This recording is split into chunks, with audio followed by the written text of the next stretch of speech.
The Ice Palace snow fell gently outside the floor-to-ceiling windows of Frost Technologies' top-floor office, but inside, the atmosphere was significantly colder. Nathaniel Frost stood with his back to the boardroom table, hands clasped behind him as he gazed out at the Boston skyline. At 29, he had built a billion-dollar empire that revolutionized cybersecurity, earning him a place among the world's wealthiest individuals and a nickname he neither disputed nor embraced, the Iceman. "The public relations situation is becoming untenable, Nathaniel," said Margaret Chen, head of the board and one of the few people who addressed him by his first name. "The New York Times piece portrayed you as a heartless automaton only concerned with profit margins and stock prices," Nathaniel finished, his voice as smooth and cold as polished marble. He turned to face the room, his steel blue eyes scanning the nervous faces of his board members. "I read it." His appearance reinforced the moniker, tall and lean with precisely styled dark hair and features that might have been considered handsome if they ever softened with emotion. His tailored charcoal suit was immaculate, his posture perfect, his expression a careful blank slate that revealed nothing of the thoughts behind it. "Your personal life, or lack thereof, wouldn't matter if it wasn't affecting investor confidence," Margaret continued, straightening the papers in front of her. "People want to invest in companies led by humans, not algorithms in expensive suits." A muscle tightened in Nathaniel's jaw, the only indication that her words had any impact. "My personal life is my own concern." "Not anymore," said James Wilson, the silver-haired CFO. "Not when Carlyle Investment Group specifically cited concerns about your emotional capacity for leadership in their decision to pull back." "That's $50 million in potential funding, Nathaniel." The room fell silent. Everyone present knew the story, or at least the sanitized version that had circulated through Boston's business elite 5 years ago. Nathaniel Frost, then an emerging tech prodigy, had been engaged to Victoria Kensington, daughter of a venture capital magnate. 3 weeks before their wedding, he discovered she had been feeding confidential information about his developing security patents to a rival firm, her father's largest client. The engagement ended spectacularly. The patents were secured, and something in Nathaniel Frost had shut down completely. Since then, he had transformed from a brilliant but relatively normal young entrepreneur into the methodical, emotionless executive who now stood before them, a man who worked 18-hour days, lived alone in a minimalist penthouse, and whose closest relationship appeared to be with his digital assistant. "What exactly are you proposing?" Nathaniel asked, his tone making it clear how little he cared for this conversation. Margaret slid a folder across the polished table. "The Boston Business Council's mentorship program. They pair executives with small business owners from underprivileged communities. 3 months of weekly meetings, culminating in a public ceremony and press conference." Nathaniel didn't touch the folder. "You want me to babysit a failing coffee shop or boutique as a publicity stunt?" "We want you to demonstrate that you're capable of human connection," Margaret corrected. "That you can relate to ordinary people with ordinary problems. That you're more than the ruthless algorithm they've portrayed in the press." "And if I refuse?" James leaned forward. "Then we'll have to explain to shareholders why our CEO's reputation is driving away major investment opportunities. The board vote won't be in your favor." Nathaniel's expression remained unchanged, but something cold flickered in his eyes. Despite owning 40% of the company, he needed the board's support. He picked up the folder with 2 fingers as if it might contaminate him. "Fine, choose someone. Brief my assistant on the details. I'll do the minimum required." With that, he strode from the room, the folder tucked under his arm, his departure as abrupt as winter twilight. Across town, in a very different part of Boston, Rebecca Winters flipped a sign on wayward books from open to closed with a heavy sigh. Another day of dismal sales. The small independent bookstore had been her parents' pride and joy for 20 years before their deaths in a car accident 2 years ago. Now it was her responsibility, along with her 19-year-old brother Owen, who was studying at community college. At 26, Rebecca had abandoned her own graduate studies in literature to take over the family business and care for Owen. Her curly auburn hair was pulled back in a messy bun, and her green eyes, usually bright with enthusiasm when discussing books with customers, now showed the weariness of someone carrying too many burdens alone. The bookstore occupied the ground floor of a brownstone in a neighborhood that was rapidly gentrifying. Where once there had been family-owned businesses and affordable apartments, now luxury condos and chain stores were encroaching. The rent had already increased twice since her parents' deaths. "Another thrilling day in retail?" Owen asked, emerging from the back room where he'd been studying between helping customers. Though only 19, he had their father's height and their mother's gentle eyes, a combination that made him look older until he smiled. "We sold the new Patterson and 2 used paperbacks," Rebecca replied, counting out the register. "And Mrs. Abernathy bought a birthday card. So we can retire to our mansion now?" Rebecca attempted a smile but couldn't quite manage it. "I got a letter from the bank today." Owen's expression sobered immediately. "The loan?" "Denied." She slid the envelope across the counter. "They said the business isn't sustainable in its current model and the property value doesn't justify the risk." "That's corporate speak for, we want this building for condos, right?" Rebecca nodded, leaning against the counter. Around them, books lined the walls from floor to ceiling. New releases, dog-eared classics, rare first editions in a glass case her father had built. The reading nook in the corner with its worn armchairs had hosted community book clubs for decades. The children's section, painted with characters from beloved stories, had been her mother's project the summer before the accident. This wasn't just a store. It was their legacy, their home, their connection to a community that was itself being dismantled by economic forces beyond their control. "We've got 3 months to either find alternative financing or sell," she said, her voice steady despite the panic building inside her. "I've tried every bank in Boston." Owen was quiet for a moment, then pulled a folded flyer from his backpack. "Maybe this is the answer." Rebecca took the paper, scanning it quickly. "The Boston Business Council Mentorship Program? They match small business owners with successful executives who provide guidance. There's a grant component too, $10,000 for the business that shows the most improvement." He pointed to the deadline. "Applications are due tomorrow." Rebecca bit her lip.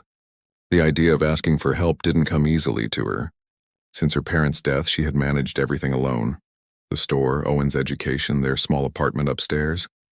But pride wouldn't pay the bank. "10,000 wouldn't cover everything we need," she said. "No, but expert business advice might help us figure out how to make the store profitable enough to qualify for a loan elsewhere." Owen squeezed her shoulder. "It's worth trying, Becca." Later that night, after Owen had gone to bed, Rebecca sat at the small desk in her bedroom, staring at the application form on her laptop. The questions seemed straightforward enough: business history, current challenges, goals for the mentorship. In the section asking why she should be selected, Rebecca paused, her fingers hovering over the keyboard. Finally, she began to type.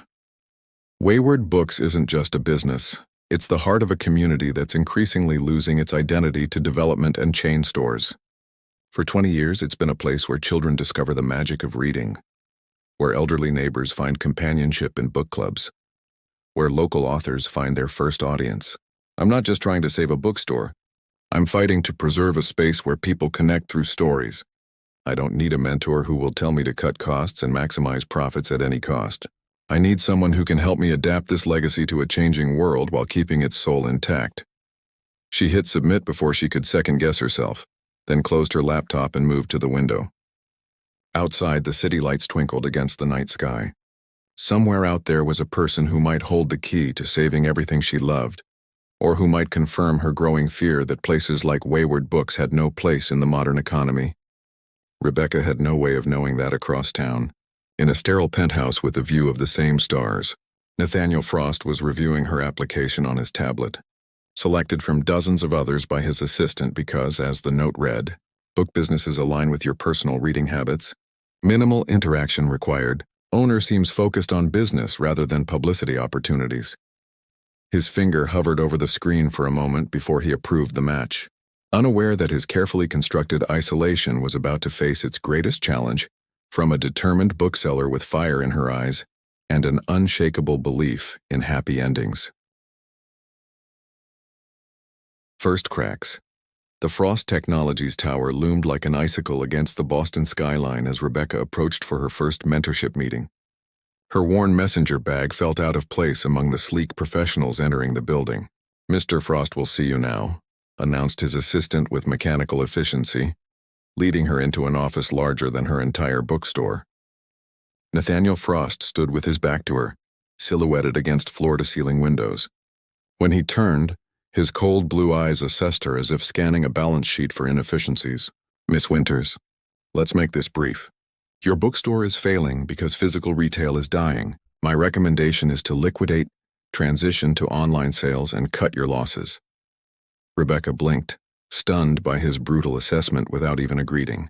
"You haven't even seen my store." "I don't need to. The numbers in your application tell me everything. Numbers don't tell you about community, about children finding their first favorite book, about elderly neighbors who come for human connection as much as literature. Sentimentality is financially unsustainable." Rebecca stood, gathering her materials. "Then this mentorship is a waste of both our time. I need someone who understands that business can have purpose beyond profit." She was halfway to the door when his voice stopped her. "Your courage is unexpected." Something in his tone made her turn. For a fleeting moment, his mask slipped, revealing something almost like respect. "Wednesday, 9 a.m. I'll see the store for myself." When Nathaniel arrived at Wayward Books, he found a space that defied his expectations.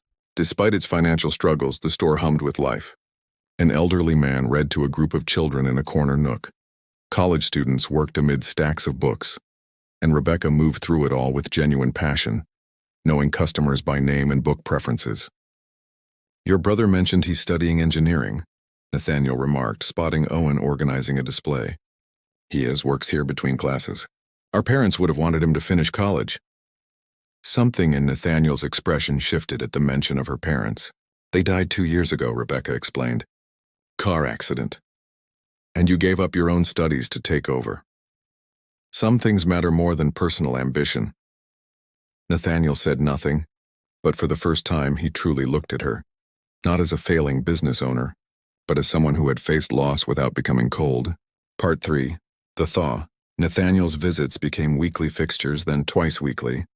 The board was pleased with the positive press his mentorship generated, but something more significant was happening. Rebecca's bookstore became a project he actually cared about. He created a business plan incorporating digital sales while preserving the physical space, designed an events program featuring local authors, and even invested in renovations to the children's section. "You actually smiled today," Rebecca remarked one evening as they reviewed quarterly projections after closing. "The newspapers might need to find a new nickname for you." "The Iceman serves its purpose," he replied, though without his usual coldness. "Which is? People who fear you don't get close enough to hurt you." The words escaped before he could stop them. Rebecca's expression softened, but she didn't push further. Their dynamic was changing imperceptibly. His employees noticed he occasionally left work before midnight. Margaret Chen observed he'd begun asking about the human impact of business decisions. Then Victoria Kensington reappeared, ostensibly to discuss a potential partnership between their companies. "You've changed, Nate," she said after a tense meeting. "This bookstore girl, she's making you weak." When Victoria orchestrated negative press about Rebecca's store, suggesting it received preferential treatment, Nathaniel publicly defended her at a business council event. "Wayward Books represents everything corporate America has forgotten, that business should enhance communities, not extract from them. And Rebecca Winters has taught me more about true business integrity than Harvard Business School ever did." The room fell silent. Even Nathaniel seemed shocked by his own words. That night he retreated to his penthouse, terrified by the realization that his carefully constructed walls were crumbling. Breaking point. "The mentorship program concludes next week," Nathaniel announced during what had become their customary Friday coffee meeting in the bookstore's newly renovated cafe section. Rebecca looked up, surprised by his formal tone. "Already? I thought we were making progress on the expansion proposal." "Wayward Books is now financially solvent. The objective has been achieved." "The objective?" Rebecca repeated. "Is that all this has been to you?" Nathaniel straightened his tie, retreating behind his corporate mask. "The program was always meant to be temporary. The board is pleased with the outcomes." At the closing ceremony, Nathaniel delivered a clinical assessment of their partnership, never once looking directly at Rebecca. The $10,000 grant was awarded to Wayward Books, presented with a handshake as impersonal as a bank transaction. Later that evening, Owen found Nathaniel leaving the building. You know what's funny about books? Owen asked, blocking his path. They teach you that the character who pushes people away because he's afraid of getting hurt is actually the coward, not the hero. You don't know what you're talking about, Nathaniel said coldly. My sister believed in you, not the businessman, the person, the one who remembered my programming textbooks, who laughed at her terrible puns, who looked at our family's legacy and saw value beyond a spreadsheet. I was doing my job. No, Owen replied. For once in your life, you were doing more than your job, and it terrified you. After Owen left, Nathaniel stood alone on the sidewalk, snow beginning to fall around him. For the first time in 5 years, the emptiness of his existence felt not like protection, but like punishment, renewal. When Carlyle Investment Group launched a hostile takeover attempt of Frost Technologies, Nathaniel found himself fighting not just for control, but for the company's soul. The board wavered, concerned about his ability to weather the crisis. Then Rebecca arrived at his office unannounced. You've been ignoring my calls, she said, dropping a stack of letters on his desk. What are these? Letters from Wayward Books customers. Students you helped with their business plans, authors you connected with publishers, people whose lives you impacted while pretending not to care. She stepped closer. You convinced yourself that caring makes you vulnerable. But these people, they're fighting for you because you made a difference. That's strength, Nathaniel, not weakness. With Rebecca's help, Nathaniel mobilized a community response. Local businesses spoke out against the takeover. Former mentees advocated for his leadership. The groundswell of support swayed key shareholders. At the decisive board meeting, Nathaniel did something unprecedented. He spoke from the heart. 5 years ago, I decided that success required emotional detachment. I was wrong. Rebecca Winters showed me that true strength comes from connection, to people, to purpose, to the communities we serve. This company's future isn't in becoming more machine-like, but in becoming more human. The takeover attempt failed, but more importantly, something frozen inside Nathaniel Frost had finally shattered. Months later, Frost Technologies had transformed. The once sterile building now housed a public innovation lab and community workspace. Employees described a culture of collaboration rather than fear. And Nathaniel himself had moved his office to a lower floor with actual visitors. I brought you something, Rebecca said one evening, placing a book on his desk. First edition Dickens, A Christmas Carol. Seemed appropriate for the man formerly known as the Iceman. Nathaniel smiled, a real smile that reached his eyes. I prefer to think of it as a story of transformation, not a nickname. Those are rare, you know, she said, leaning against his desk. Real transformations. So are people worth changing for, he replied, taking her hand. Outside, Boston's skyline twinkled in the winter twilight. But inside, in a space once as cold as its owner's heart, warmth had finally found its way home.